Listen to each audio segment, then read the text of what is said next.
Sud Radio, Berkov dans tous ses états. Je suis favorable à ce qu'on arrête de donner envie aux gens d'avoir des comportements climaticides. Je suis favorable à ce qu'on réduise la pub. Donner aux gens de partir en vacances. Donner envie aux gens de partir en vacances. Notre société valorise les comportements les plus climaticides. Réussir, prendre l'avion. Nous sommes en guerre. Oui, mais où ? Nous sommes en guerre presque partout en ce moment. Et à tous les étages. On va en parler, on est en guerre du côté du golfe d'Aden, au Yémen. Et le golfe d'Aden commande quoi ? Le canal de Suez, la mer Rouge. On va en parler avec l'avocat Patrick Simon. Et on va voir que ce qui se passe en mer est aussi important que ce qui se passe sur terre. Même peut-être plus important encore. Mais auparavant, évidemment, on va parler de la colère des agriculteurs. On vous a parlé de ce qui se passe en Allemagne. Il faut savoir qu'aujourd'hui, les agriculteurs allemands entrent en masse dans Berlin. Ils sont à la porte de Brandebourg et ils ont beaucoup de choses à dire. Et en France, qu'est-ce qui se passe ? Eh bien, du côté de Toulouse. Du côté de Toulouse, aujourd'hui, aussi, ça va être une manifestation de masse. Pourquoi ? Eh bien, on va en parler avec Jean-Paul Pelleras. Et puis, nous allons faire les perles, évidemment. Nous allons entendre Marine Tondelier, qui était ce matin chez Jean-Jacques Bourdin à Sud Radio. Nous allons entendre Madame Rousseau et Madame Panot, qui étaient dans une tente, effectivement, pour les migrants du côté du 7e. Nous allons entendre Emmanuel Macron, qui explique les émeutes par l'oisiveté. Et comme chacun sait, l'oisiveté est la mère de tous les vices. Vous avez raison, monsieur le président. Et puis nous allons recevoir les auteurs aussi d'un livre passionnant, Le pouvoir de la monnaie. On ne parle jamais de la monnaie, ou très peu, ou très... Eh bien, un livre absolument passionnant raconte l'histoire de la monnaie, presque, j'allais dire, des grottes de Lascaux, jusqu'à la Banque Centrale Européenne et la merveilleuse Ursula von der Leyen. Alors, attachez vos ceintures, c'est parti. Sud Radio, votre avis fait la différence. J'adore vos débats. On entend des choses qui changent un peu de la doxa généraliste qu'on entend trop partout. Sud Radio, parlons vrai. Cette semaine. Ici Sud Radio. Les Français parlent aux Français. Je n'aime pas la blanquette de veau. Je n'aime pas la blanquette de veau. Sud Radio, Berkov dans tous ses états. Eh bien, nous, on n'a pas envie de prendre les enfants du bon Dieu pour des canards sauvages, comme disait Michel Audiard. Et il n'y a aucune raison de prendre les agriculteurs pour, je dirais, des vaches à traire et à traire jusqu'à épuisement. Avant-hier même, un débat au Parlement européen sur la situation des agriculteurs européens a eu lieu le 17 janvier. Sur fond de manifestation, on sait ce qui se passe en Allemagne. On a vu, aujourd'hui, ils sont à Berlin, manifestation dans toutes les villes allemandes, toutes les autoroutes bloquées, etc., etc. On en a très peu parlé. Mais là, on va commencer à en parler beaucoup. Pourquoi ? Parce que ça se passe aussi en France. À Toulouse, depuis mardi, depuis plus de 400 tracteurs ont débarqué dans la ville pour exprimer leur colère. Et aujourd'hui, jeudi, eh bien, écoutez, de nouvelles actions sont entreprises autour de Toulouse. Les automobilistes vont devoir s'adapter. Plusieurs autoroutes vont être bloquées à partir de 14h. Alors, de quoi s'agit-il ? Revendications, à commencer par la taxation sur le gazole non routier, le GNR, là, la maladie hémorragique, enfin, beaucoup de choses, mais plus largement, on voit très bien qu'il se passe quelque chose. Et comme le dit Adrien Saint-Paul, le journaliste Adrien Saint-Paul, même les chrétiens démocrates européens, comme les sociodémocrates, estiment désormais que les lois européennes sur l'environnement ne devraient pas empêcher les agriculteurs d'exister. Parce que le problème, il est là. Est-ce que les agriculteurs doivent exister ou ce n'est plus la peine, ils ne servent plus à rien, il faut s'en débarrasser. Jean-Paul Pelleras, bonjour. Bonjour André Berkov. Alors vous êtes journaliste, vous êtes spécialiste de l'agriculture, vous avez été évidemment agriculteur vous-même et on vous a déjà reçu et toujours avec plaisir ici et vous connaissez bien le problème. Là on a l'impression de quelque chose, d'un rejet ou d'un roll-ball, là ça fait très longtemps, mais on a l'impression qu'on passe à tort ou à raison à la vitesse supérieure, notamment à Toulouse. Est-ce le cas ? Effectivement, il y a un ras-le-bol. Et je pense que si vous voulez, quand on fait du syndicalisme, les responsables syndicaux du moment il faut qu'ils aient une capacité de mobilisation. Nous allons le voir. Ensuite, il faut qu'il y ait une capacité de gestion de la manifestation. Et ensuite, il faut qu'il y ait quelque part, à un moment donné, des résultats. Alors justement, ce sont ces résultats qui manquent. Alors justement, Jean-Paul Pelleras, on va vous faire écouter un sonore très court, vous avez dû l'écouter. C'était à Toulouse, c'était mardi. Le représentant régional de la FNSEA est sorti. Les agriculteurs étaient là et voici ce qu'on a entendu.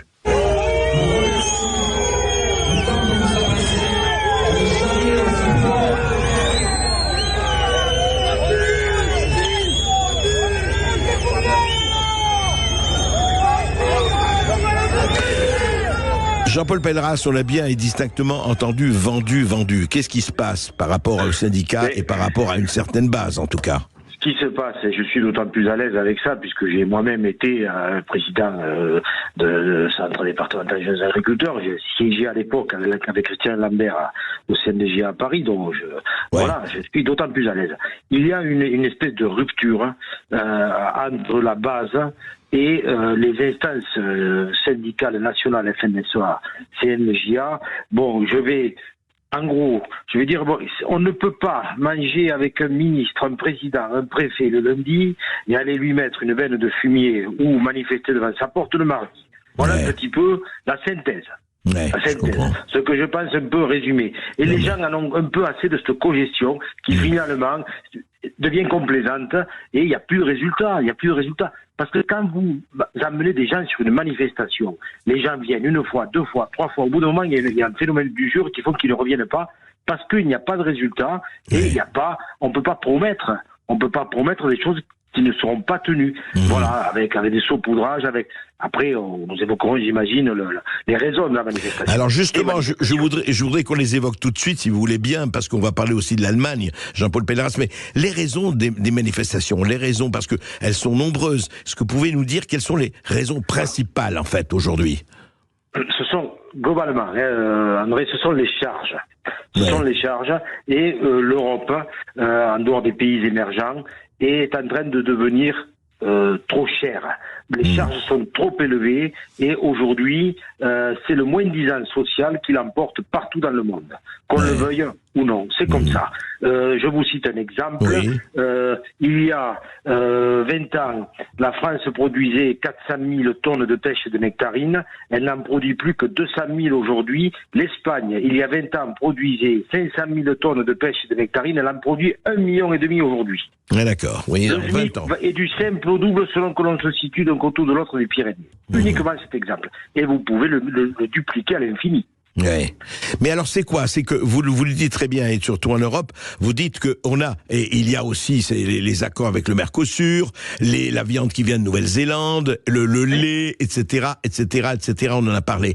Ce qui est étonnant dans cette histoire, c'est que la France, qui était le pays agricole par excellence, on va pas revenir, enfin, il y a moins d'un siècle, 50 ans, qu'est-ce qui fait qu'aujourd'hui on a laissé faire? Moi, c'est ça que je voudrais comprendre, et Jean-Paul, et que vous connaissez sûrement mieux que moi. On a laissé faire, c'est à géométrie variable. C'est-à-dire qu'aujourd'hui, Arnaud Rousseau s'indigne parce qu'il y a des importations et d'éventuels accords bilatéraux avec les pays du Mercosur et autres. La FNSEA, et j'ai été maraîcher dans le midi de la France et arboriculteur, c'est très très peu inquiété des accords qui ont été signés depuis 30 ans et qui sont régulièrement signés, par exemple, avec les pays du Maghreb.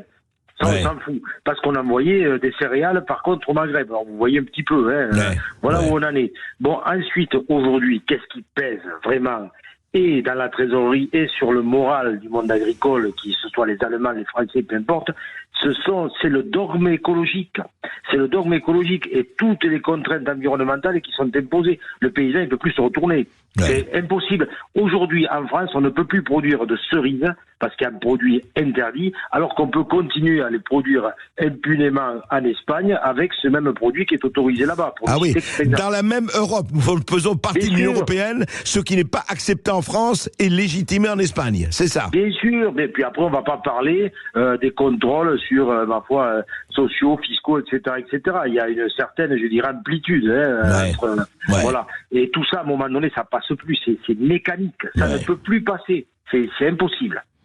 Dites-moi, quand on dit, parce que d'autant plus je le dis pour les gens qui ne le savent pas, et beaucoup ne le savent pas, et moi non plus je ne le savais pas, en Haute-Garonne, on dit que le salaire moyen d'un agriculteur est de 6 000 € net par an. C'est-à-dire moins de 600 €, enfin c'est un peu plus de 600 €, par mois. Est-ce que c'est le cas?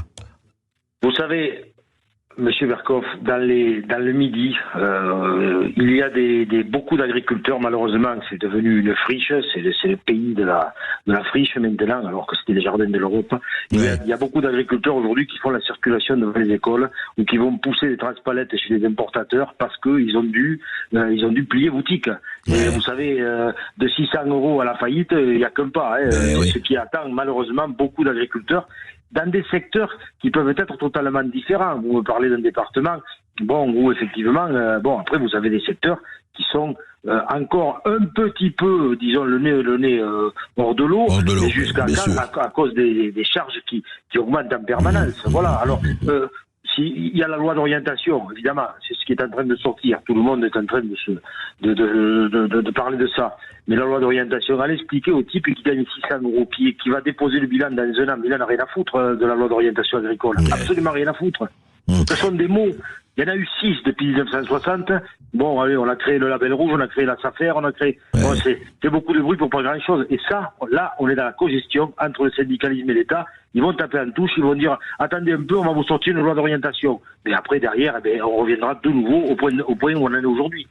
Donc, en fait, quelque part, cette cogestion, très bien, il la faut, peut-être, mais est-ce qu'il ne la faut pas sur le dos d'un certain nombre d'agriculteurs qui, effectivement, se retrouvent la clé sous la porte? Donc, vous dites les charges d'un côté, Jean-Paul Pelleras, et d'un autre côté, la différence de normes entre pays européens, les herbicides interdits ou pas interdits. Oui, c'est tout à fait ça, dans des domaines très variés d'ailleurs, y compris sur le plan social. Voilà, vous avez aujourd'hui, si on sort un peu de l'Europe, vous avez au Sahara occidental des gens qui produisent de la tomate, ils sont payés 5 €, voire 5-6 € par jour. Comment vous voulez lutter contre ça? Quand ça arrive sur l'étal, le gars qui a un pouvoir d'achat un peu restreint, il voit la tomate à 1 € qui vient du Maroc et celle qui vient à 2 € de France, il va prendre celle du Maroc, et voilà, c'est la même couleur. Voilà, donc, vous voyez ce que je veux dire. Donc, il y a même pas, ce qui est hallucinant, c'est que il n'y a même pas de protectionnisme européen, puisque vous avez vous-même montré entre l'Espagne et la France ce qui se passe. Il n'y a même pas de protectionnisme européen, ne parlons pas du protectionnisme français. Donc, quelque part, quand même, Jean-Paul Pelleras, personne ne le souhaite et il faut évidemment se battre contre, mais quelque part, on a l'impression que un certain nombre de la puissance du territoire agricole français et des hommes et des femmes qui le font sont à passer par profit et perte. Mais on est déjà passé de 10 millions d'agriculteurs. Bon, c'était une autre époque. Après la guerre, aujourd'hui, il y en a tout juste 400 000. Il y a une érosion prégnante, mais il faut craindre ça parce que demain, on va dépendre, et ça je le dis à votre antenne plusieurs fois, on va dépendre demain, quand je dis demain, c'est vraiment demain. On va dépendre sur le plan alimentaire de pays où les écologistes n'iront certainement pas faire du zèle pour aller contrôler, si vous voyez ce que je veux dire. Voilà, ce sera la Chine, ce sera l'Inde, ce sera les États-Unis, et là on n'aura plus rien à dire, et on mangera ce qu'on nous mettra dans l'assiette. Voilà.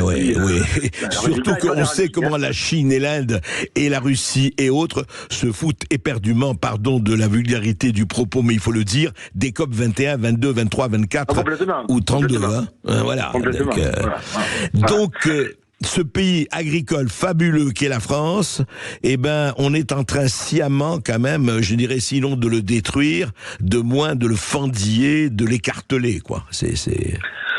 Il y a à mon sens 3 choses qu'il faudrait rapidement intégrer. La première, c'est diminuer les charges et voir surtout de ne pas qu'il n'y ait pas une juxtaposition de charges nouvelles là-dessus.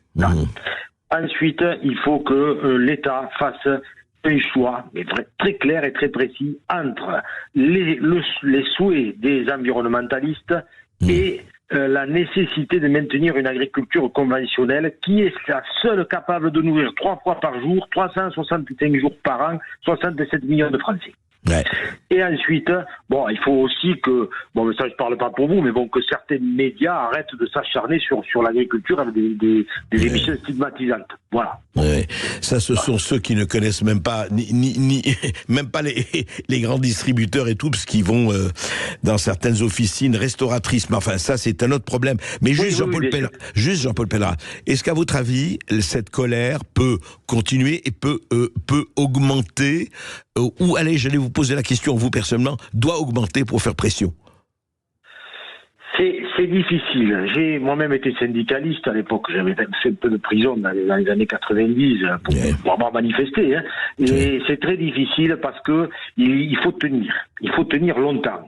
Et ça, et les pouvoirs publics, évidemment, bon, c'est le jeu du chat et de la souris. Ils comptent là-dessus. Je suis admiratif avec ce qui se passe en Allemagne. Au début, c'est bon, on n'y croit pas trop. Et puis on regarde ça, des dizaines de milliers de tracteurs. C'est incroyable. Donc, oui, pourquoi pas, mais il faut que les syndicats soient solides et arrivent à fédérer, mais vraiment, et puis arrivent à passer devant et choisissent leur camp. Hein. C'est les paysans et c'est pas l'État. Hein. Voilà, il faut de la cogestion et pas du cocufiage. Ben voilà, vous avez trouvé la formule. Merci Jean-Paul Pelleras. Merci André de m'avoir invité, merci. Merci Jean-Paul Pelleras d'avoir été avec nous. Je rappelle que vous êtes journaliste spécialiste de l'agriculture. On va se retrouver dans un instant, direction la mer Rouge avec vous André. On va parler des Houthis et ce qui se passe au Moyen-Orient. A tout de suite sur Sud Radio.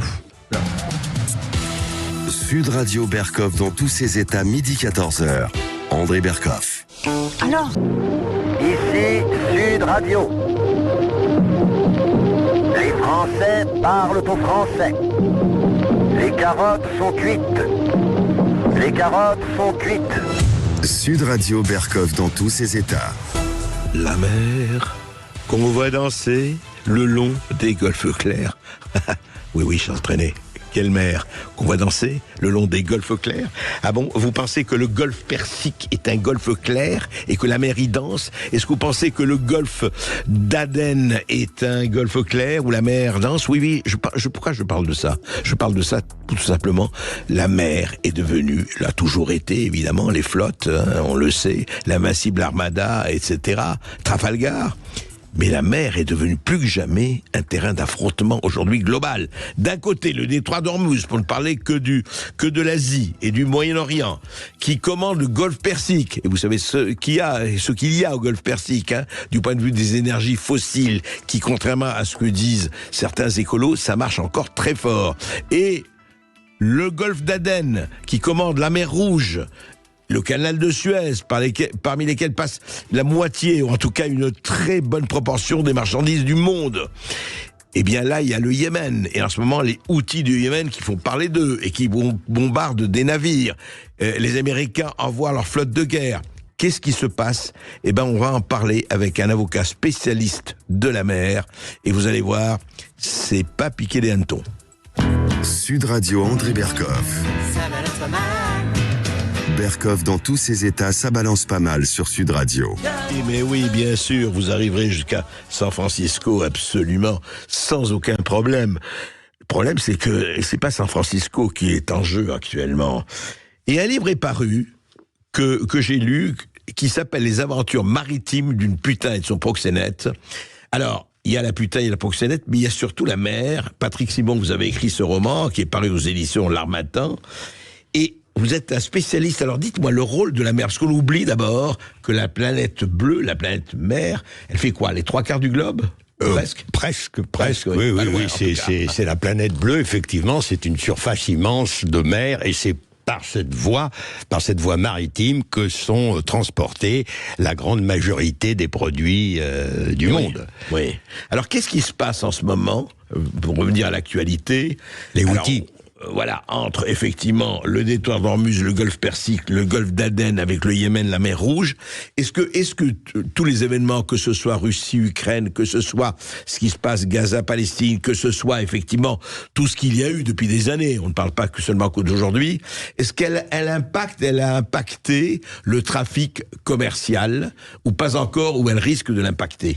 Oui, elle l'impacte déjà, et ces attaques qui sont perpétrées par les rebelles Houthis du Yémen, financés par l'Iran, sur de gros porte-conteneurs en mer Rouge, ça, à mon avis, on peut y en tirer 3 enseignements.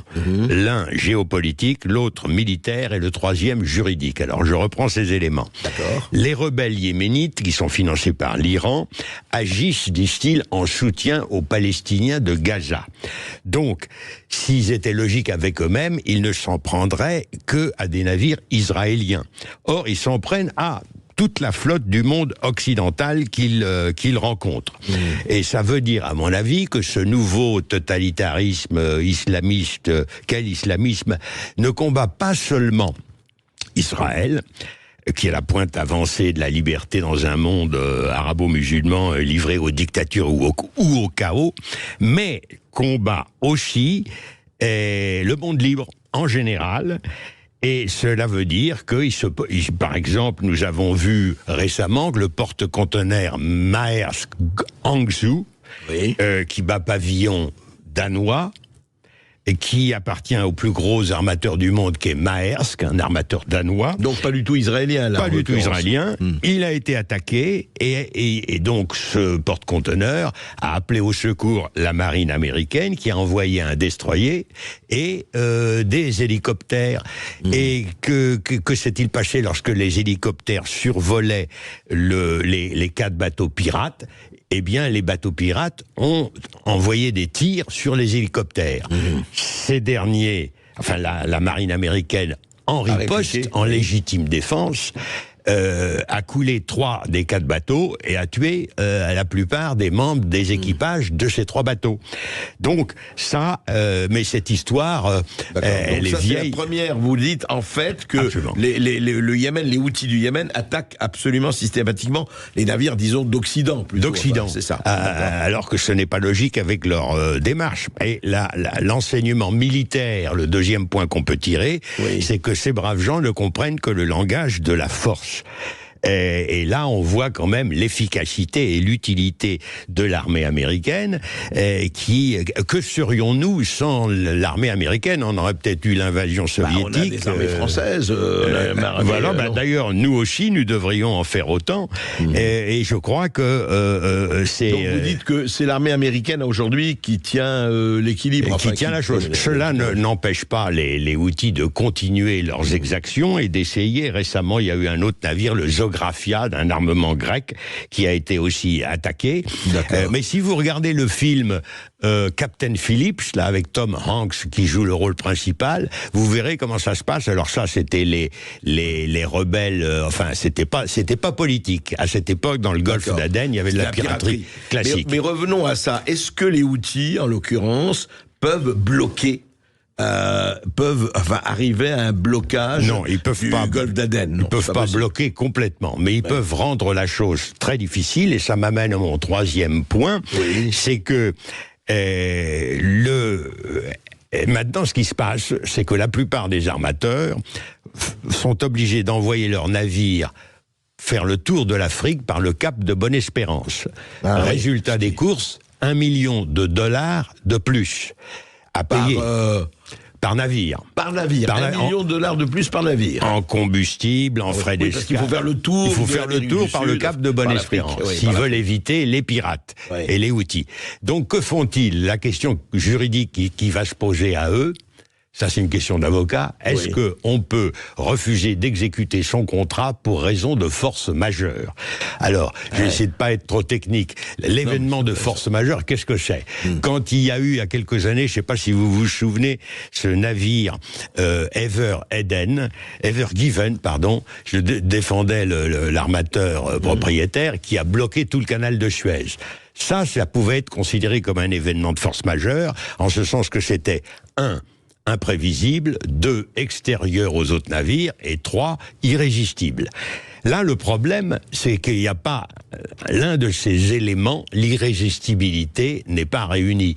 Car on ne peut pas dire c'est irrésistible, puisque c'est simplement plus cher. Vous devez payer plus pour faire le tour de l'Afrique. Mais vous pouvez le faire. Mais vous pouvez le faire. Et alors surtout, ce qui va se passer, c'est que maintenant que l'événement est connu, les attaques des Houthis sont connues, il va y avoir c'est prévisible, et par conséquent, les armateurs vont augmenter leur prix. Et vont augmenter les assurances d'une part, et puis le prix des marchandises, ils vont les répercuter les augmentations de dépenses en les répercutant sur le prix des marchandises, sur les frais. Ça va impacter sur nous. Ça va impacter sur nous. Les marchandises, exactement. Les produits. Et tous les bateaux qui chargent des marchandises dans le sud-est asiatique ou en Chine pour les amener en Europe, ça va coûter plus cher, sauf si évidemment tout est arrêté par les forces militaires en présence. Mais il faut regarder le film Captain Phillips, c'est très instructif là-dessus. Il y a une distinction à faire entre avant et après ces événements. Maintenant, après, ça veut dire que les prix vont sans doute augmenter. Ils se sont déjà envolés au moment du Covid. Oui, voilà. Donc l'inflation va être encore plus forte. Ça commence à se calmer, l'inflation, mais là, il est à craindre, effectivement, qu'une bonne partie du trafic maritime mondial soit impactée par ces événements. Mais donc, ça veut dire quand même, et là je reviens à l'avocat expert en droit maritime, ça veut dire quand même que quand on regarde la géographie, le détroit d'Ormuz, là ce n'est pas le théâtre des opérations aujourd'hui, qui commande le golfe Persique, le golfe d'Aden en revanche avec le Yémen qui commande la mer Rouge et le canal de Suez. Ça veut dire qu'une minorité de gens peuvent bloquer une route de passage extrêmement importante, voire essentielle. Absolument. Une minorité de gens peuvent s'en prendre à ça. Alors, et il faut bien comprendre comment fonctionne le trafic maritime mondial, si vous avez une minute. Vous avez 2 sortes de navires. Les porte-conteneurs, qui amènent des conteneurs avec des marchandises. Ça, je dirais, c'est la consommation. Et puis, vous avez les vraquiers. On n'en parle jamais de ceux-là. C'est quoi les vraquiers? Alors les vraquiers, c'est ceux qui transportent des cargaisons en masse, comme le pétrole, le blé. C'est les méthaniers? C'est comme les méthaniers? Les méthaniers, c'est une forme de vraquier, c'est-à-dire ils transportent du gaz, justement. Du gaz, du pétrole, etc. Et alors la différence entre ces deux types de navires, c'est que les vraquiers, ils transportent des produits qui sont gardés en réserve longtemps et qui servent d'épargne. On a en réserve du pétrole, du gaz, du blé, du riz. Le riz est la marchandise la plus transportée au monde. On ne sait pas ça, mais du charbon, etc. Et donc tous ces vraquiers, eh bien, évidemment, ils doivent passer par le canal de Suez. Bien sûr. Et donc, comme les porte-conteneurs. Et eux aussi ont été attaqués. Il y a parfois un très gros encombrement. D'ailleurs, dans le roman dont vous avez eu la gentillesse de parler, je commence par ça. Je raconte les événements qui s'étaient passés il y a 50 ans au Nigeria, où il y avait peut-être près de 10% de la flotte mondiale immobilisée à attendre pour décharger du ciment. Alors ça veut dire, Patrick Simon, pour terminer, provisoirement, on en reparlera et avec vous, c'est-à-dire qu'aujourd'hui, l'arme de la mer, l'arme du blocage, ou l'arme effectivement des Houthis du Yémen, mais il peut y avoir beaucoup d'autres, qui peuvent bloquer à un moment donné le commerce mondial. Ils peuvent pas l'empêcher, mais mais le réduire, le ralentir, l'affecter. C'est vrai, c'est arrivé. Et comme la mer est la seule façon de régler, parce que il y a 2 raisons pour lesquelles on transporte tous ces marchandises par mer. C'est d'abord le volume. Quand vous avez 100 000 tonnes de... On peut pas faire ça en avion. Non, on ne peut pas faire ça en avion, ni même en train, ni même en camion. Et donc, on ne peut le faire que en maritime. Et la deuxième raison, c'est aussi le prix. Car le transport maritime est le transport le moins cher de tous les transports. Donc, ça explique pourquoi il y ait tous ces transports par le canal de Suez. Merci Patrick Simon. Je rappelle votre livre, lisez-le, il est très, ça se lit comme... C'est un roman d'ailleurs, j'ai mis beaucoup de choses vraies. Les aventures maritimes d'une putain et de son proxénète, paru à l'Harmattan. On reparlera de tout ça avec vous. Merci. On se retrouve dans un instant sur Sud Radio. On va faire les pères, les huées et les bravos d'André Berkoff. Tiens, et on vous pose cette question. Est-ce que vous avez un comportement climaticide? Et oui, on va en parler. À tout de suite sur Sud Radio. Sud Radio Berkoff dans tous ses états. Appelez maintenant pour réagir 0826 300 300. Ici Sud Radio. Les Français parlent au français. Je n'aime pas la blanquette de veau. Je n'aime pas la blanquette de veau. Sud Radio Berkoff dans tous ses états. Oui, surtout que j'ai entendu Manu, qui est membre de la Dream Team de Berkoff dans tous ses états, parler des navires du Yémen en disant que c'était des caisses à outils. À outils. Mais parlons d'autre chose, parlons du travail et parlons du désœuvrement. Parlons du fait que, effectivement, s'il y a en fait des révoltes, des pillages, en tout cas de la délinquance en France, il ne faut pas oublier l'oisiveté. Ah bon? On en parle. Sud Radio Berkoff dans tous ses états. Les perles du jour. Je ne sais pas, Henri Salvador, je ne sais pas si le travail c'est la santé, vous vous dites peut-être, mais rien faire c'est la conserver. Alors là, je vais vous dire, Emmanuel Macron, notre président de la République, n'est pas d'accord du tout avec Henri Salvador. C'est un scoop qu'on vous donne, auditeurs de Sud Radio. Pourquoi? Eh bien, écoutez la conférence de presse. C'était beaucoup de très jeunes qui étaient dans les rues.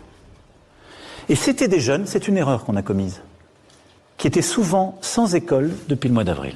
Réforme du brevet, réforme du baccalauréat, l'organisation commune, le système tel qu'il marche, plus de classe. L'oisiveté. Vous savez, les vieux préceptes parfois disent beaucoup.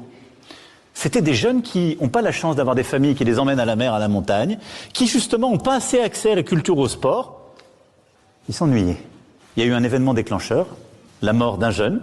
Je ne parlerai pas de ce qui est en cours et... c'était dans le cadre d'une opération policière, on s'en souvient tous, du jeune Naël. Et l'enquête est en cours, donc je ne veux pas en dire plus là-dessus, mais ça a été l'élément déclencheur. Voilà, il parle évidemment de la mort du jeune Naël et des émeutes qui s'en sont suivies un peu partout dans les villes de France et de Navarre et qui ont fait les dégâts que l'on sait. Alors c'est quand même intéressant. Donc, si je suis bien les propos du président de la République...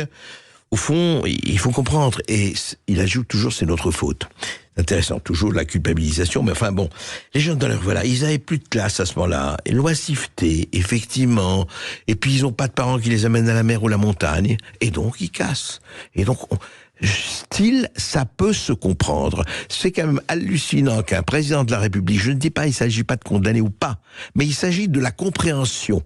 C'est-à-dire, il s'agit de faire un discours de l'excuse. Parce que c'est ça que ça veut dire. Est-ce que le premier responsable de la République, le président, le premier des dirigeants, doit parler comme ça, je ne sais pas, en tout cas il peut parler comme ça, c'est son droit, mais c'est assez étonnant qu'on en arrive à expliquer. Alors tous les gens oisifs qui ne vont pas à la mer et à la montagne sont effectivement des délinquants en puissance, et s'ils font des pillages, et s'ils font des tabassages, et ils font tout ça, eh ben vous comprenez, voilà, ils n'ont pas de gens qui les amènent à la mer et à la montagne, et les centaines de milliards et les 100 milliards dépensés pour la politique de la ville depuis des décennies, ça sert à quoi ? Juste, expliquez-moi, ça sert à quoi? Moi, j'ai rien contre. Ça sert à quoi? Ça veut dire que l'agriculteur de 600 € qui peut jamais aller à la mer, à la montagne, etc., eh ben, il devrait aller casser tout, voilà, et c'est peut-être ce qu'on veut. Et il y a eu quelqu'un qui a réagi, notamment, justement, c'est la maire de Romans-sur-Isère. La maire de Romans-sur-Isère, elle a réagi au micro d'Europe 1, je crois, et voici ce qu'elle a dit par rapport à ce passage de la conférence de presse d'Emmanuel Macron. Voici ce qu'a dit la maire de Romans-sur-Isère. Il a parlé d'esprit de résignation. Je dirais que l'ambiance qui prévaut sur nos territoires aujourd'hui, on n'est pas à la résignation. Enfin, on a été au découragement, mais là, je dois dire que lorsqu'on a entendu ces propos, là, l'esprit, il est à la révolte pratiquement. Les gens ne peuvent pas entendre, on ne peut pas entendre ce qui a été l'analyse qui a été celle du président de la République, et je dois dire que j'en ai été profondément déçu et vraiment peiné. Voilà, déçu, peiné, colère. C'est vrai que franchement, il y a peut-être d'autres explications à donner, et en tout cas à creuser, vraiment. C'était pas la peine de passer 3 heures, une conférence de presse pour ne pas donner le cap. Ne l'oublions jamais. Sud Radio Berkov dans tous ses états. We are in the beginning of a mass extinction, and all you can talk about is money and fairy tales of eternal economic growth. How dare you? How dare you? Oui, c'était Greta Thunberg, vous vous rappelez, voilà, comment osez-vous, hein, vous nous avez volé notre jeunesse, la Jeanne d'Arc des écologies, la Dolores Ibarruri, no passaran les pollueurs, bon. Mais nous avons mieux, nous avons beaucoup mieux, nous avons Marine Tondelier. Marine Tondelier, eh bien la secrétaire des ELV, Écologie, les Verts, voilà. Eh bien, elle était reçue ce matin à Sud Radio, justement, chez Jean-Jacques Bourdin. Et voici ce qu'elle a dit notamment. Je suis favorable à ce qu'on arrête de donner envie aux gens d'avoir des comportements climaticides. Je suis favorable à ce qu'on réduise la pub. Donner aux gens de partir en vacances. Donner envie aux gens de partir en vacances. Quoi. Notre société valorise les comportements les plus climaticides. Réussir, prendre l'avion, avoir des consommations ostentatoires. Oui, mais aujourd'hui, réussir... Il y a plein de manières de réussir. On peut en débattre 6 heures si vous voulez. Aujourd'hui, ce qui est valorisé par la société comme signe de réussite, c'est d'habiter à Dubaï pour faire ses TikTok depuis Dubaï. C'est de prendre l'avion tout le temps. C'est d'avoir la plus grosse montre, des consommations ostentatoires, la plus grosse voiture. Vous voyez, il y a un imaginaire collectif partout, dans la culture, dans les films, dans les séries, dans les publicités, qui valorise ça. Et moi, j'en avais déjà parlé, comme pour une loi E20. Vous savez, quand on s'est dit à un moment sur le tabac et l'alcool, on a un problème, on va interdire de valoriser ces comportements. Je pense qu'il faut une loi E20 aujourd'hui sur tout ce qui est climaticide. Voilà, il faut une loi E20 sur tout ce qui est climaticide. Ah là là, j'ai compris. Il y a aujourd'hui, en écoutant cela, je suis sur Auditeur Sud Radio, des milliers d'entre vous qui se sentent climaticides. Réussir, c'est climaticide. Prendre l'avion, c'est climaticide. Parce que quand elle cite Dubaï, les TikTokers, les influenceurs, mais ils sont quelques dizaines, Marine Tondelier. Et les autres, donc, pour ne pas être climaticides, qu'est-ce qu'il faut faire? Parce que vous dites loi E20, mais je vous rappelle que la loi E20, vous avez sur les cigarettes, la cigarette tue, mais elle est vendue en vente libre chez tous les buralistes de France et de Navarre. Alors de quoi on parle? De quoi on parle? Et je vais dire, ah oui, mais prendre l'avion, c'est sûr, réussir, c'est magnifique, quoi. Je vais dire, il y a diverses manières de réussir, Marine Tondelier. Il n'y a pas simplement l'austérité totale. Il n'y a pas simplement de dire on ne fera ni ci, ni ça, ni cela.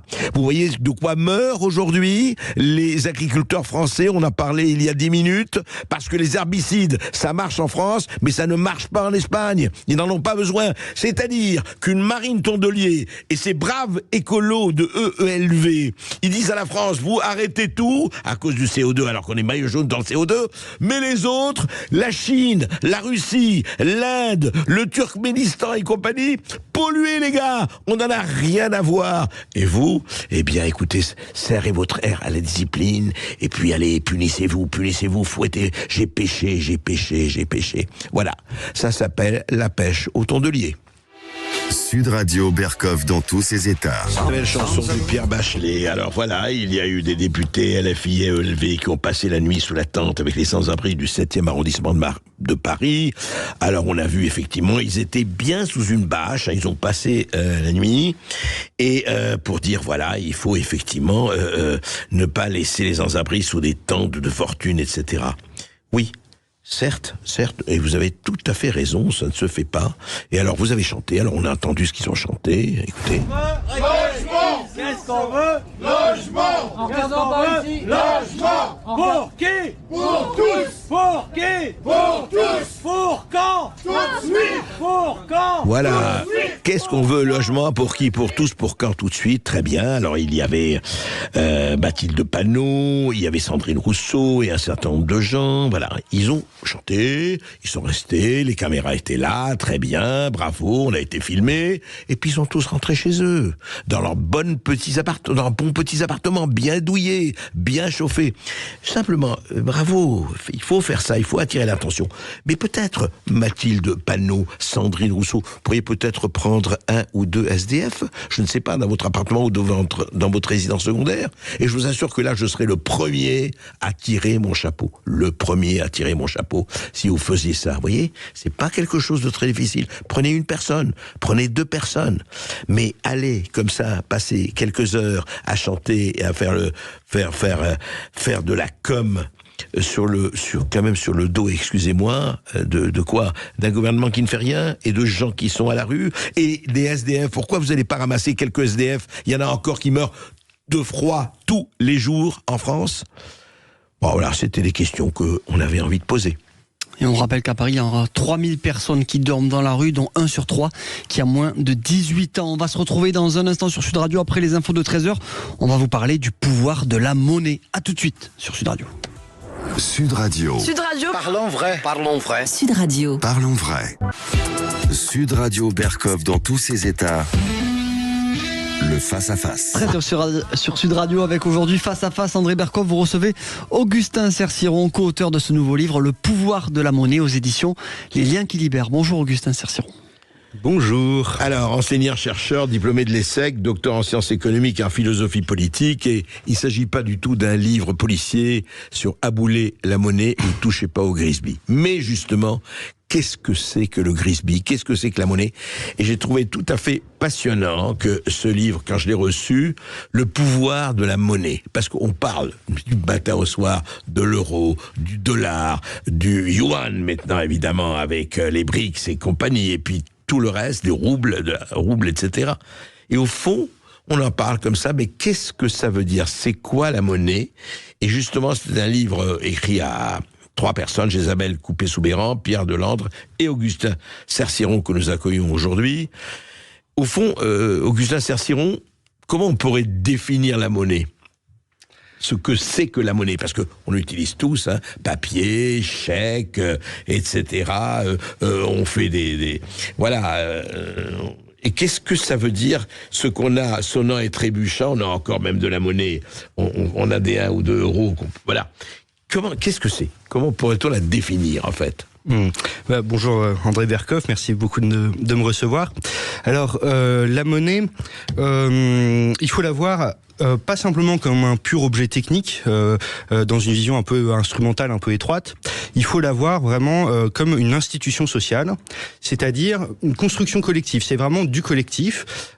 C'est quelque chose qui est présent dans chaque transaction au quotidien et qui est d'emblée collectif parce que évidemment chacun n'accepte d'être payé avec un billet de 10 euros que parce qu'il pense que tous les autres vont accepter ce moyen de paiement après. Parce qu'en soi, ça se mange pas, ça sert à rien. Donc, ça n'est que parce que la collectivité dans son ensemble l'accepte que ça fonctionne. Et donc, quelque part, c'est un petit bout de collectif qui circule dans chaque échange individuel. Ce qui est intéressant, parce que voilà, les néolibéraux vont nous expliquer que le marché résout tout et que ce sont l'agrégation d'interactions interindividuelles, bilatérales, entre des individus qui résout tout. Mais en fait, pour que chacune de ces interactions ait lieu, il faut du collectif.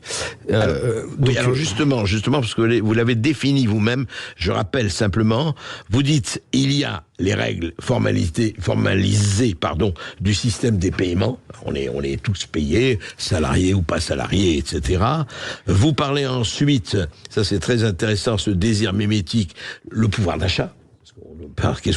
Et enfin, l'argent collectif comme la banque centrale régulant la quantité de monnaie. Alors, je voudrais qu'on aborde un peu ça. C'est-à-dire que quand vous dites les normes sociales formelles, les règles formalisées du système des paiements, ça veut dire que tout le monde est payé, enfin, même le RSA, c'est un paiement. Tout est paiement, quoi. Et alors, ça, vous dites que la valeur, elle vient... De quoi? Elle vient du fait que on sait qu'avec ça, je pourrais m'acheter telle ou telle chose, ou comment? Oui, c'est ça. En fait, effectivement, la monnaie, c'est... alors, pour reprendre l'expression de Michel Aglietta et André Orléans... c'est l'ambivalence de la monnaie, c'est-à-dire que c'est d'un côté un bien privé effectivement que chacun essaye d'accaparer, on en a à soi sur son compte courant et tout le monde en veut le plus possible évidemment, parce que ça permet de tout acheter, donc c'est la forme intransitive du désir, on peut quand on possède un billet de 10 euros, on possède virtuellement tout ce qui a une valeur de 10 euros, voilà. Et puis d'un autre côté, comme je disais, c'est ce côté collectif, et donc un système de règles du système des paiements qui définit un ensemble de normes. Donc il y a quel moyen de paiement est légal et accepté. Vous n'avez pas le droit de fabriquer vos propres billets et les peines sont extrêmement sévères si vous faites de la contrefaçon. Je crois d'ailleurs que c'est le même niveau de peine que pour un meurtre. Enfin, c'est pour vous dire, parce que quelque part on touche au cœur de la souveraineté de l'État et de la collectivité. Voilà. Ensuite. Il y a pas simplement quel moyen de paiement est accepté. Il y a aussi le fait que ce soit une unité de compte partagée. Alors ça, c'est essentiel. Alors c'est quoi l'unité de compte? L'unité de compte, c'est le fait que on va évaluer le prix de toutes les marchandises par rapport à un même étalon. En l'occurrence, les euros à notre époque, qui sont une pure convention, ça n'est rien de concret. Les euros sont pas échangeables en or, etc. Bon, évidemment, à l'origine, c'était sur un étalon argent en Mésopotamie antique ou un étalon or à l'époque de l'étalon or, etc. Ça c'est dans l'Antiquité, ça. Voilà, mais même jusqu'au. En fait, le lien avec l'or a été rompu avec la guerre de 14 chez nous parce qu'il fallait qu'on crée plus de monnaie pour la financer. Et on ne pouvait pas se limiter au stock d'or.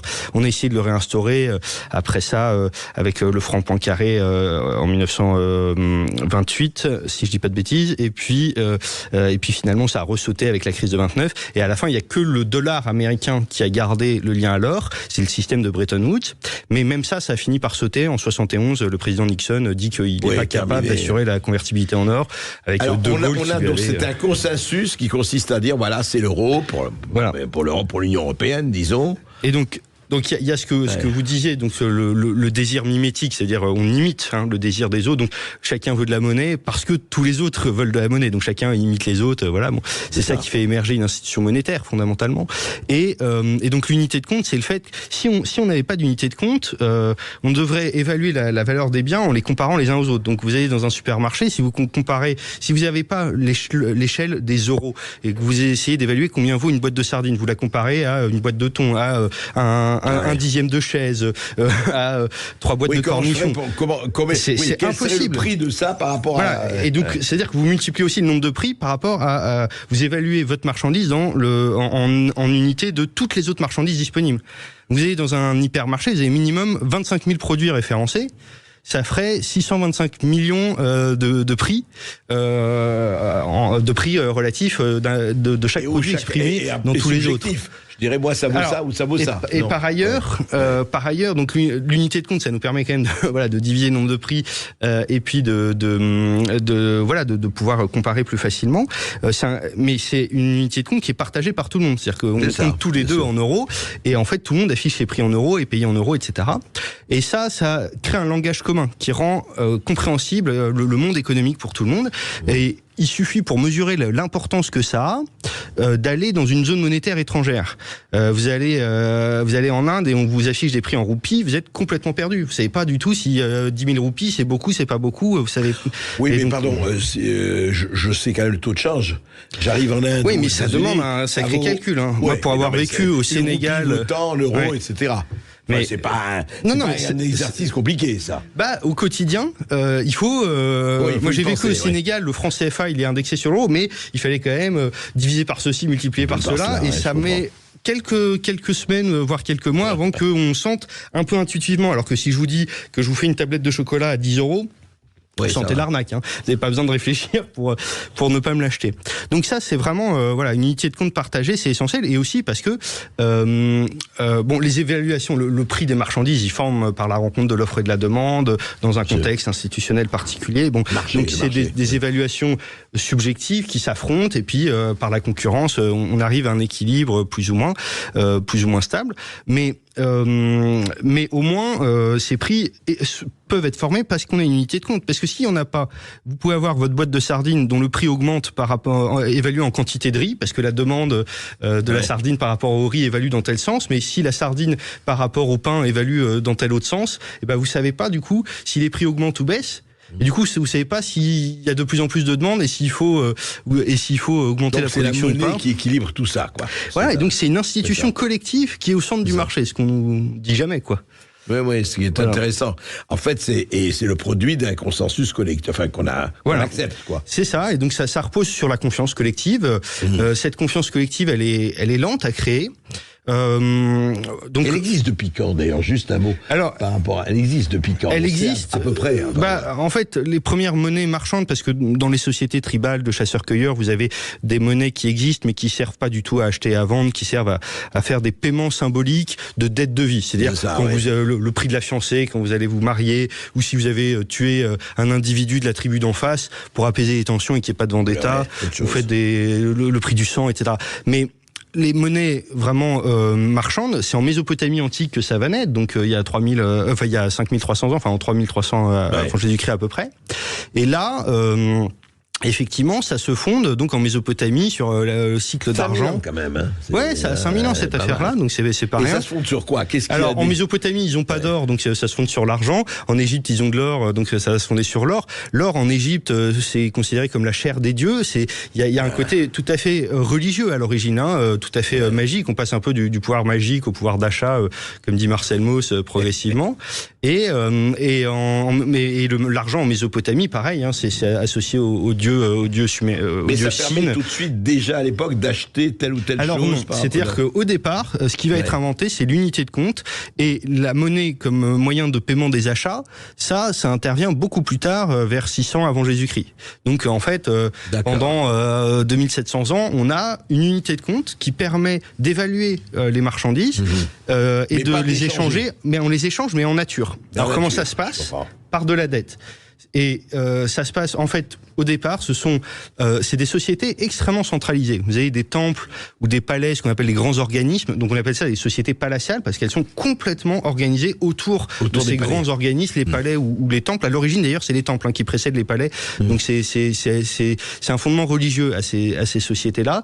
Et en gros, on va se mettre à avoir des immenses temples qui possèdent des troupeaux immenses, des terres agricoles immenses, des ateliers de production de bière, de production d'huile, de parfum, de ceci, de cela, et de briques aussi pour construire les ziggourats, l'équivalent des pyramides en Mésopotamie, mais faites en briques. Et en fait, au départ, c'est pour le service du Dieu. C'est-à-dire que on rassemble toute cette richesse pour rendre un culte au Dieu. Quand est-ce que ça devient? Donc vous dites 620 à peu près avant Jésus-Christ. 600 avant Jésus-Christ à peu près. Oui. Alors là, du coup, qu'est-ce qui se passe? On passe à un autre type de société. Ce qui se passe, c'est que on va inventer, donc c'est en Lydie dont le roi s'appelle Crésus, et ça a donné l'expression riche comme Crésus. Pourquoi en Lydie? Parce que vous avez un fleuve qui s'appelle le Pactole. Ça a donné l'expression toucher le Pactole, voilà, qui charrie un alliage naturel d'or et d'argent qui s'appelle l'électrum. Donc voilà, il est riche parce qu'il y a du métal précieux et donc ils vont avoir l'idée d'en faire des petits globules, les proto-pièces, les premières pièces. Et puis après ça, de les frapper avec un signe du souverain, voilà. Et puis de mettre un petit numéro derrière. Alors, on n'avait pas encore les chiffres arabes. Alors il y a les Grecs qui sont, parce que la Lydie c'est la Turquie actuelle, c'est très proche de la côte méditerranéenne. Vous avez les cités grecques de la côte ionienne, et c'est eux qui vont sans doute inventer le fait de frapper, d'inscrire un numéro comme vous avez le chiffre 2. Et là, ça devient quelque chose qu'on utilise pour acheter tel ou tel. Alors là, ça se met à circuler de main en main. Alors c'est très intéressant parce que dans une société mésopotamienne, si les échanges passent par la dette, c'est-à-dire que vous avez gardé le troupeau pour moi, enfin pour le temple, moi je suis un bureaucrate du temple, vous avez gardé le troupeau du temple pendant un mois, je vous dois tant de rations d'orge en échange, et j'inscris ça sur troc. C'est pas du troc parce que ça passe par une évaluation monétaire en unité de compte. Il y a une monnaie de compte, même si c'est pas une monnaie de paiement. Vous voulez dire tant pour un mois pour la protection des troupeaux, ça va en tant de. C'est ça. C'est-à-dire que je vous note l'équivalent de tant de rations d'orge, mais c'est évalué en cycle d'argent. Et vous pouvez donc j'inscris la créance, la dette sur une tablette d'argile. Et vous pouvez utiliser ce pouvoir d'achat pour demander de la bière, si vous préférez. Libre à vous, André Berkoff. Mais j'opterais plutôt là-dessus. Voilà. Mais donc quand ça devient... non, mais l'important, c'est que quand ça passe par la dette, ça repose sur la confiance interindividuelle. C'est-à-dire que il faut, si vous avez une créance sur quelqu'un, il faut pas le perdre de vue. Donc ça veut dire que soit ça passe par ces grands organismes très centralisateurs, soit à l'échelle locale par des réseaux de voisinage où il y a de la confiance. Mais quand on invente les pièces de monnaie, la force de la monnaie, c'est quoi? C'est que si je vais aujourd'hui chez un épicier, je dépose une pièce de 2 €, je prends la tablette de chocolat ou la canette de bière et je pars avec. Il ne connaît ni mon nom ni mon adresse, il ne m'a jamais vu, il connaît rien de moi, il a ce que je veux, j'ai ce qu'il veut.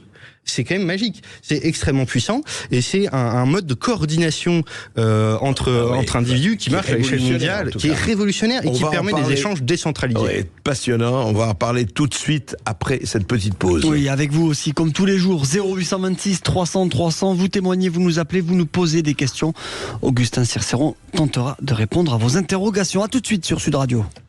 Sud Radio, votre avis fait la différence. Les opinions sont diverses et variées. Vous faites parler les auditeurs. De mon point de vue, la liberté d'expression est beaucoup plus fiable et authentique que sur Sud Radio, quoi. Sud Radio, parlons vrai. Ici Sud Radio. Les Français parlent au français. Je n'aime pas la blanquette de veau. Je n'aime pas la blanquette de veau. Sud Radio Berkoff dans tous ses états. Le pouvoir de la monnaie, un livre absolument passionnant qu'il faut prendre le temps de lire. Cette histoire incroyable, on a commencé à parler, qui a commencé il y a 5000 ans et qui continue aujourd'hui et de quelle façon. Augustin Cerceron, pourquoi je dis Cisteron, c'est la ville qui m'a... Alors, à partir du moment où c'est devenu ce qu'on appelle une monnaie d'échange, que c'est devenu, bon, on a parlé 600 ans, mais sautons pas un peu les siècles, mais quand est-ce que c'est devenu vraiment avec les empires, avec l'international? Mais vous me disiez quelque chose peut-être, vous disiez que la monnaie a aidé à l'avènement de la démocratie. Comment cela? Ah oui, en fait, c'est ça en fait qu'on essaye de montrer dans ce livre. Le propos central du livre, c'est que la monnaie est quelque chose de malléable. On en a une vision figée, mais en fait, il y a eu énormément de transformations des formes institutionnelles de la monnaie, c'est-à-dire de qui contrôle les émissions, quel est le support, est-ce que c'est de l'or, est-ce que c'est autre chose, à destination de qui, etc., quel type de moyen de paiement on utilise. Bon, il y a eu énormément de transformations au cours du temps, et à chaque fois, la monnaie se transforme pour épouser les nouveaux projets de société, et donc évolue en même temps que le reste des institutions, y compris politiques, y compris militaires, et des technologies, le rapport à l'écriture, etc. Ouais. Et donc la monnaie contribue à faire société de la même manière que la société façonne la monnaie en retour. Bon. Et à chaque changement d'époque, c'est un instrument de socialisation aussi. Voilà, très, complètement. Très fort, ça nous insère. Si on n'en a pas, on mesure à quel point on est exclu. Voilà. Et vous parliez tout à l'heure des SDF. Si on passe de plus en plus au sans contact, si un jour on supprime le cash, voilà, il faudra se demander comment est-ce qu'on inclut tout le monde, parce que c'est plus ou moins impossible de vivre dans une économie de marché sans accès à la monnaie. Il faut, on peut se procurer tout, mais on ne produit soi-même qu'un seul type de bien. On a besoin d'en passer par les autres, et en passer par les autres, c'est en passer par la monnaie. Donc c'est un lien social qui nous relie au collectif. On va en parler de ça. Donc sur la démocratie, du cash, c'est encore autre chose. Oui. Alors sur la démocratie. Sur la démocratie, vous avez donc l'invention des pièces d'or. Ça va vraiment booster les échanges de manière décentralisée, puisqu'il n'y a plus besoin de confiance interpersonnelle. Vous prenez la pièce d'or, vous repartez avec, voilà. Et puis ça se conjugue du coup aussi avec la mise en culture de terres plus fertiles en Italie du Sud, ce qu'on appelle la Grande Grèce, où il y a des plantations esclavagistes en monoculture, qui va être on produit, au lieu de faire de la polyculture vivrière, c'est-à-dire les paysans qui produisent pour eux-mêmes, pour leur autoconsommation, on va avoir des grandes exploitations qui produisent que du blé ou que monoculture destinée à l'export, c'est-à-dire on va produire que des olives pour faire de l'huile ou que du raisin pour faire du vin. C'est payé comment, c'est acheté comment, c'est vendu comment? Ça va forcément profiter de l'apparition des monnaies, des pièces de monnaie métalliques, et du coup l'échange l'essor du marché qui va se produire à cette époque-là va bouleverser les rapports sociaux et les équilibres institutionnels, parce que on va avoir une explosion des inégalités, des gens qui s'enrichissent beaucoup, les grands propriétaires de plantations esclavagistes, et puis les artisans, l'artisanat grec se développe énormément à l'époque, et puis des gens qui s'appauvrissent au point qu'ils tombent en esclavage pour dette. Et ça crée des tensions pas possibles dans la société, et à tel point que des réformes sont nécessaires. Donc on a une série de législateurs successifs. On a Solon, par exemple, en 590 et quelques avant Jésus-Christ, qui va abolir l'esclavage pour dette et compagnie. Et puis donner de plus en plus de droits déjà aux gens qui se sont enrichis. Parce que, notamment parce que, en s'enrichissant, ils vont être capables de se payer des armes. Donc ça, c'est ce qu'on appelle la révolution hoplitique, c'est-à-dire quand vous êtes capable de vous payer un équipement d'hoplite, c'est-à-dire un grand bouclier rond et une grande lance pour participer aux phalanges grecques, eh bien, vous allez verser votre sang pour la cité. En échange, vous voulez des droits politiques. Avant, c'était que une petite noblesse qui se battait. Si ça devient plus large, parce que des gens se sont enrichis, ils veulent plus de droits. Alors ça commence avant l'apparition des pièces de monnaie, mais ça va s'accentuer. Et après, vous avez aussi tous ces paysans qui ont été ruinés par la concurrence des grandes exploitations. Eux, ils vont se retrouver sans revenus, et quand Athènes va développer une immense flotte de guerre, ils vont se retrouver rameurs dans la marine. Et donc, eux aussi acquièrent un rôle militaire essentiel.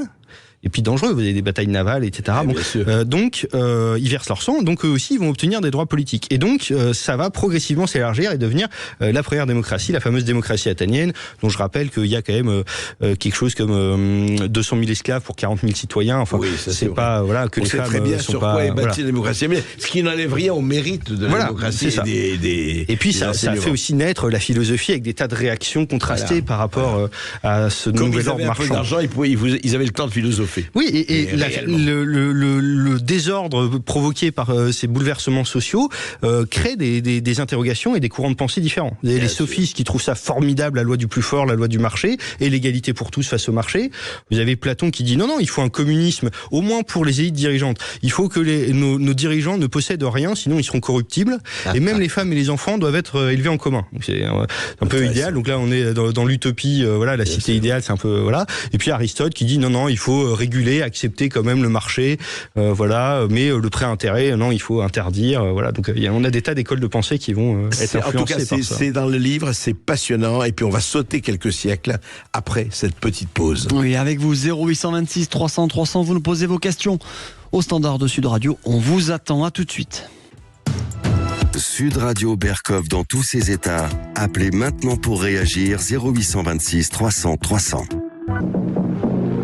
Ici Sud Radio. Les Français parlent au français.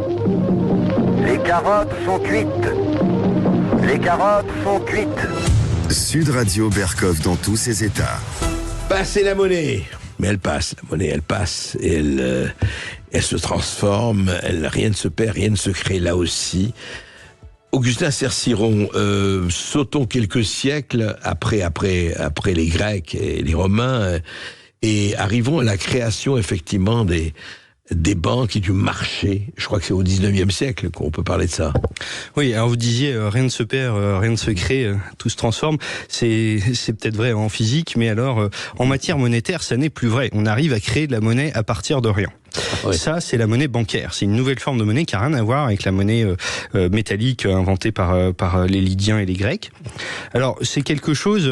en fait, les premiers billets de banque... version papier était convertible en or, mais on s'aperçoit assez vite qu'on peut en imprimer un peu plus qu'on a de stock d'or en réserve, et tant que les gens ont confiance, ça fonctionne. On peut y aller. Oui. Et puis alors, quand les gens ont plus confiance, ils se mettent à douter, premier arrivé, premier servi, et puis dernier arrivé, il n'y a plus rien.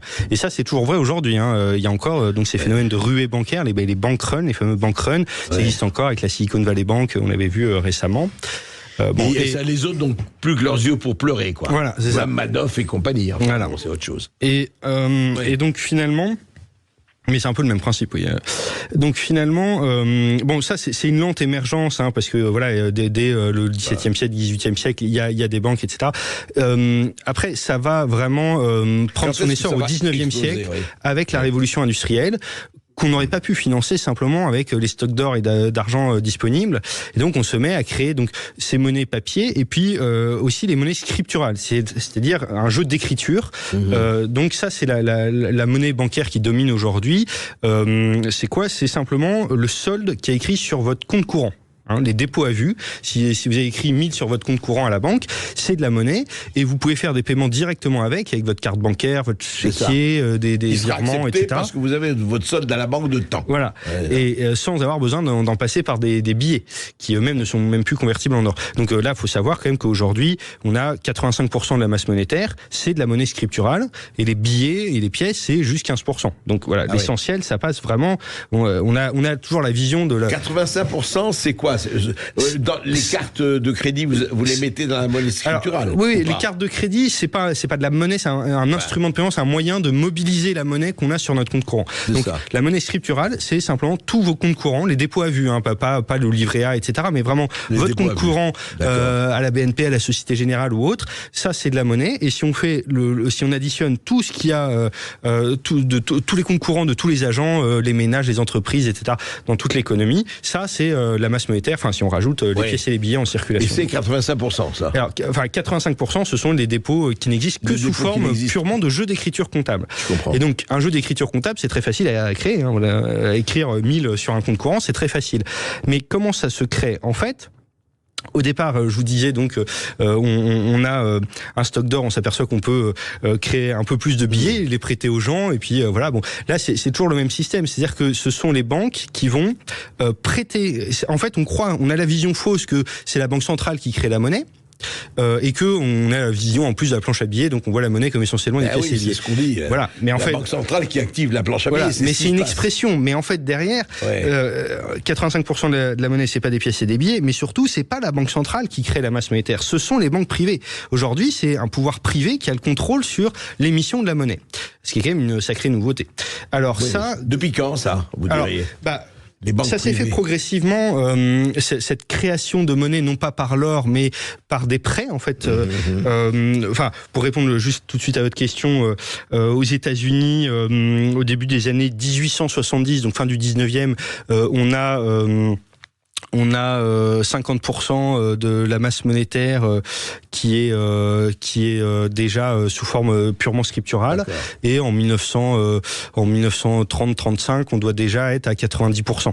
Donc voilà. Mais ça s'est fait progressivement. Alors comment ça fonctionne ? Concrètement, la banque, elle crée la monnaie à partir de rien, ex nihilo, comme on dit. Elle n'a pas besoin d'en avoir en réserve. On croit que les banques empruntent des dépôts aux gens et puis ils vous reprêtent l'argent qu'ils ont emprunté. La banque n'a pas besoin d'avoir de l'argent en réserve pour créer de l'argent. Pour vous en prêter, elle le crée. Pour vous prêter de l'argent. Voilà. Donc vous allez à la banque pour pour lui emprunter 10 000 euros pour acheter une voiture, je sais pas, 100 000 euros pour acheter un appartement, n'importe. Ou un appartement, elle va créer la somme à partir de rien. Elle vous prête de l'argent qu'elle n'a pas. Elle le crée à partir de rien. Et donc on sait pas, j'emprunte de la main droite et je reprête de la main gauche. Non, c'est vraiment. Et du coup, c'est sans limite. Elles peuvent créer de la monnaie en un sens sans limite. Mais le truc, c'est que cette monnaie sera détruite quand vous rembourserez. Donc ça fait que la masse monétaire explose pas en permanence parce que donc il faut s'imaginer en fait la masse monétaire non pas comme un stock d'argent en circulation qui soit fixe, mais comme une différence entre deux flux, le flux des nouveaux paiements et le flux des remboursements qui détruisent. Donc comme une baignoire qui se remplit en permanence et qui se vide en même temps en permanence. Et donc en fait ce qui se passe, c'est que allez-y. Donc, ce qui se passe, c'est que du coup, elle va vous prêter cet argent. Elle ne le fera que si ça va lui rapporter un intérêt. Et donc, on ne crée de la monnaie aujourd'hui que pour financer quelque chose qui va rapporter de l'argent, des crédits. Donc, c'est par la dette. Donc, à chaque fois qu'on crée 1 euro de monnaie supplémentaire, eh bien, on crée 1 euro de dette supplémentaire, ce qui, à notre époque, commence à poser problème. Et puis, il y a quand même une limite au pouvoir de création monétaire des banques. C'est que, imaginons, vous allez faire quoi de cette monnaie ? Donc, j'ai écrit 1 000 euros sur votre compte courant, je suis le banquier, je l'ai créé à partir de rien. Vous allez l'utiliser pour acheter quelque chose à Monsieur Dupont. Si Monsieur Dupont est dans la même banque que vous, eh ben, vous faites un virement, vous payez par carte, vous faites un chèque, peu importe. Oui. La banque, tout ce qu'elle a à faire, c'est rayer 1000 dans votre compte et écrire 1000 dans le compte de Monsieur Dupont. C'est un jeu d'écriture, il n'y a rien qui sort de ses livres de compte à elle. Donc elle a besoin de rien pour avoir fait ça. Mais il y a quand même 2 moments où elle a besoin de se procurer de la monnaie créée par la Banque centrale. C'est soit si vous faites un retrait de billets au distributeur. Là, elle n'a pas le droit de créer elle-même les billets, donc elle doit les emprunter à la Banque centrale. Donc elle en a toujours un petit peu en stock, mais enfin encore une fois c'est 15% de la masse monétaire totale, donc c'est quand même mineur. Et puis deuxièmement, si vous faites un virement à Monsieur Dupont mais qu'il est dans une autre banque, alors votre banque va devoir la somme à l'autre banque. Si vous êtes à la Société Générale et qu'il est à la BNP, la Société Générale doit payer 1000 € à la BNP. Alors évidemment, ils attendent quand même la fin de la journée pour voir s'il n'y a pas des clients qui ont fait des paiements en sens inverse et ils ne vont se régler que le solde. Je comprends. Donc là encore, c'est assez minime comme somme, mais quand même. Et quelle monnaie ils utilisent pour se régler quelle monnaie les banques utilisent-elles pour se régler entre elles les paiements interbancaires Eh bien, c'est de la monnaie émise par la Banque centrale. C'est pas des pièces et des billets concrets, c'est de la monnaie scripturale là aussi, c'est-à-dire que chaque banque a son propre compte courant à la Banque centrale et elle se règle comme ça, voilà, en empruntant l'argent à la Banque centrale pour faire les règlements. Donc la Banque centrale elle-même crée aussi l'argent en le prêtant.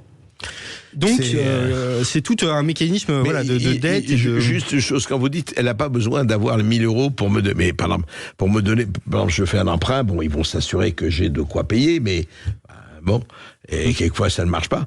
Mais comment peuvent-ils, par exemple, parlons pas de 1000 €, mais mettons que j'ai besoin d'acheter un appartement qui vaut 100 000 €, un studio, etc. Et je dis voilà, alors eux qui me prêtent, mettons 60 000 € ou 50 000 €, ils peuvent ne pas les avoir du tout. Voilà, ils le créent à partir de rien. Et après, si en fin de journée, ils doivent à la banque d'à côté, 1000 € sur ces 100 000 €, parce que finalement, comme il y aura eu des paiements réciproques dans tous les sens, il leur faut pas grand-chose. Ou s'il faut 1000 € pour couvrir les retraits de billets, ils vont emprunter cet argent à la Banque centrale. D'accord. Et voilà, donc c'est vraiment créé à partir de rien. Ce qui veut dire quoi ? Donc avec des contraintes de solvabilité, c'est-à-dire que s'ils font, si vous remboursez pas, etc., ils font des pertes et donc voilà. Donc il y a des limites au système, mais en soi la masse monétaire est plus du tout indexée sur un stock de métal précieux comme à l'époque de l'État noir. Donc on peut en créer sans limite. Et je dirais, on le crée.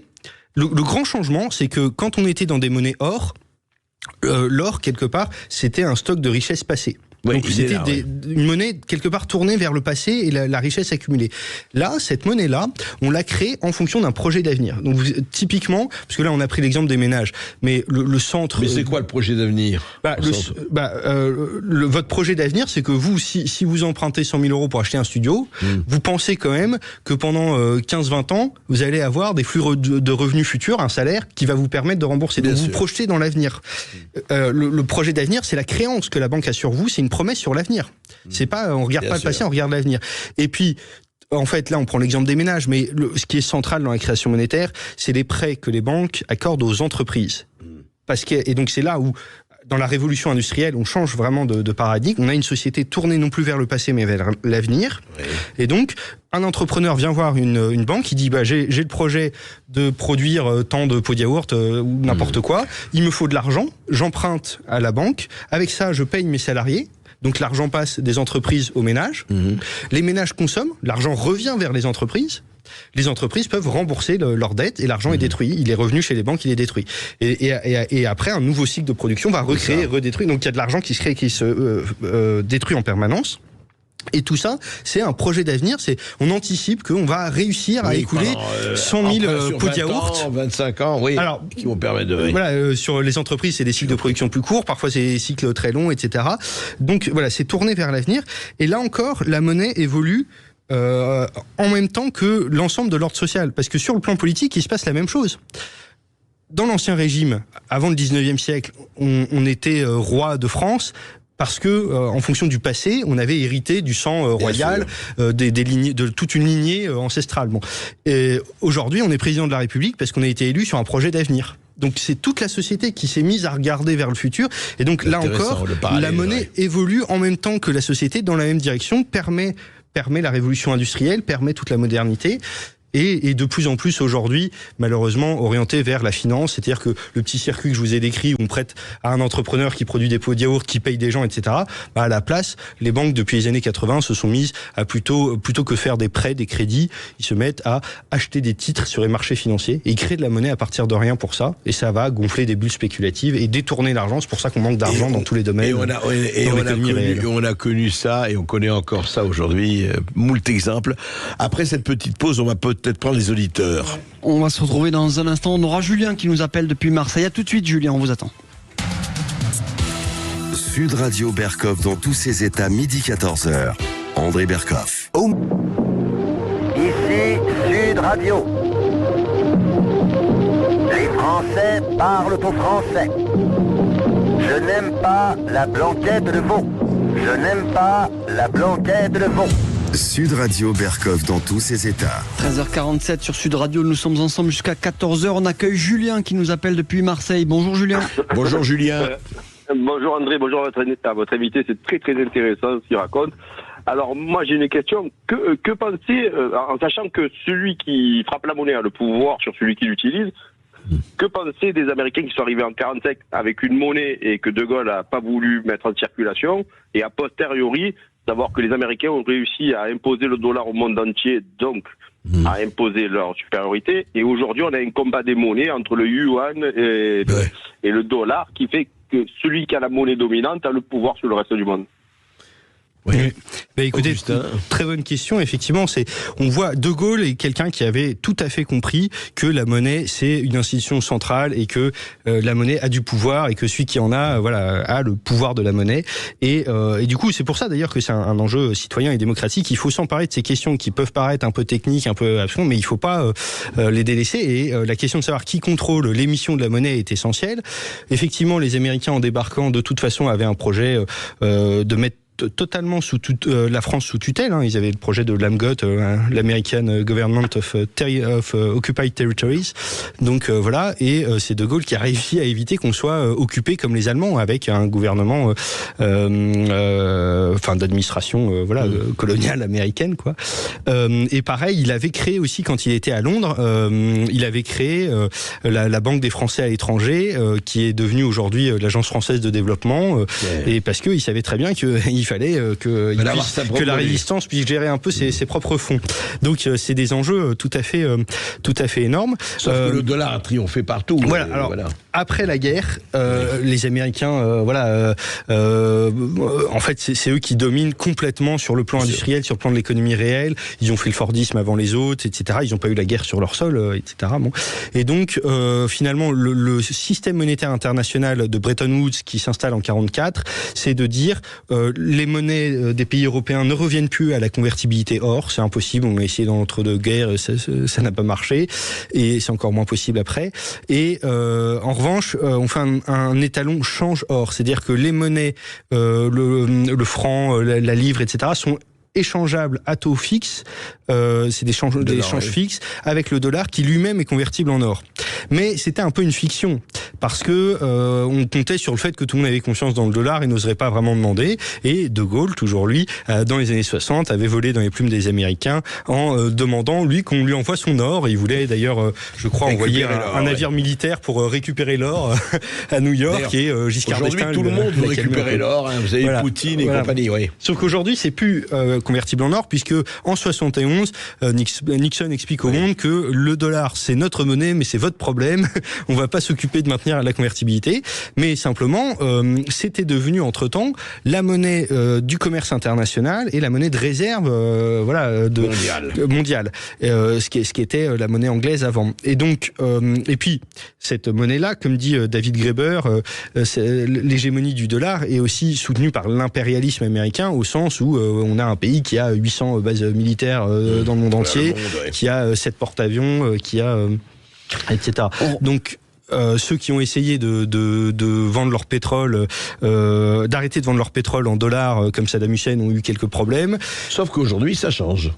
Voilà, et aujourd'hui c'est en train de changer. Saoudite vend son pétrole à la Chine en yuan. L'Arabie Saoudite, elle avait fait le pacte du Quincy avec Roosevelt, hein, donc lui aussi Roosevelt, il voyait très très bien l'importance de qui contrôle la monnaie, et donc quand il était venu, je crois que c'était pour la conférence de Yalta ou je sais plus laquelle, il vient en Europe, il fait un petit détour par l'Arabie Saoudite et il leur explique, il fait un pacte, même pas avec le pays, avec la famille Saoud, en disant on vous maintient au pouvoir, en échange, vous nous vendez votre pétrole à nos compagnies, mais aussi vous vendez le pétrole au reste du monde en dollars. Bien sûr. Et ça, c'est fini.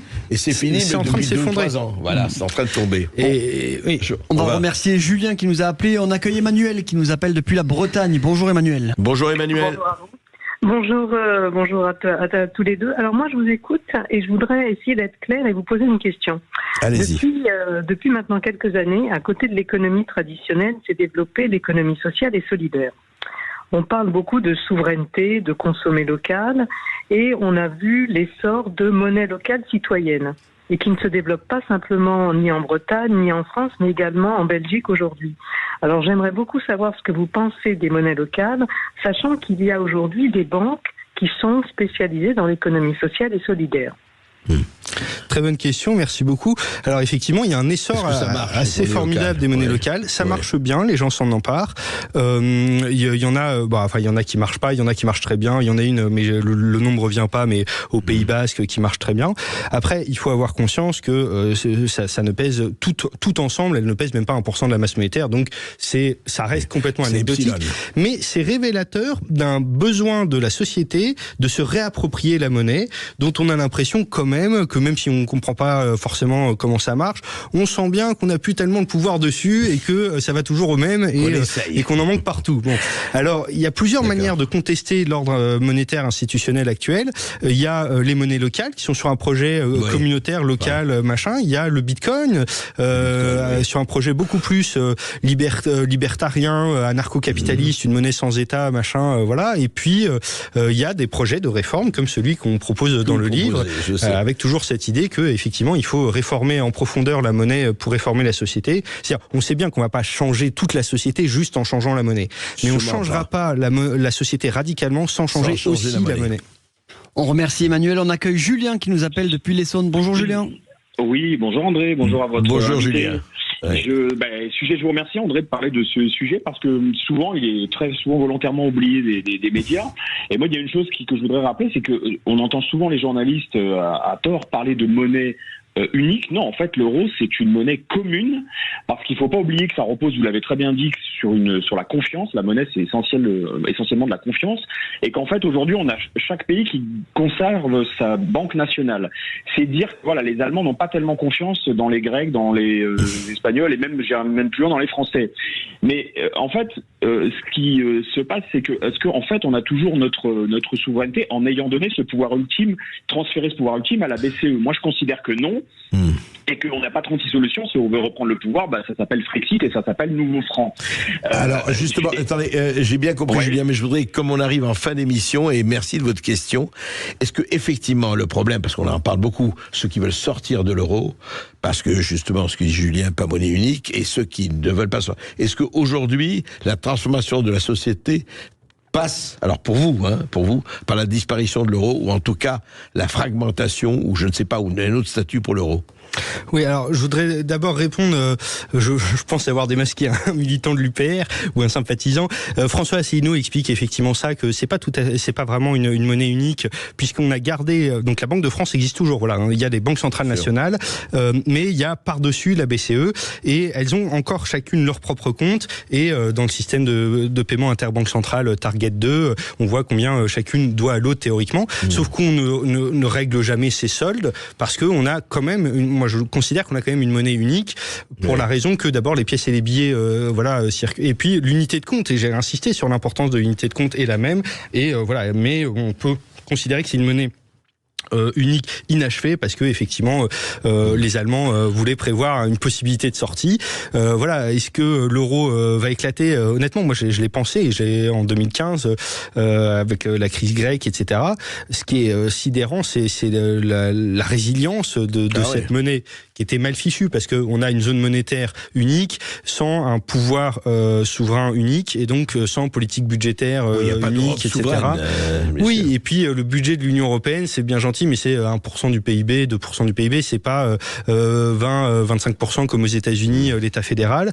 Or, c'est très très dur de gérer une zone monétaire qui a beaucoup d'hétérogénéité, c'est-à-dire que les systèmes productifs sont pas du tout les mêmes, etc.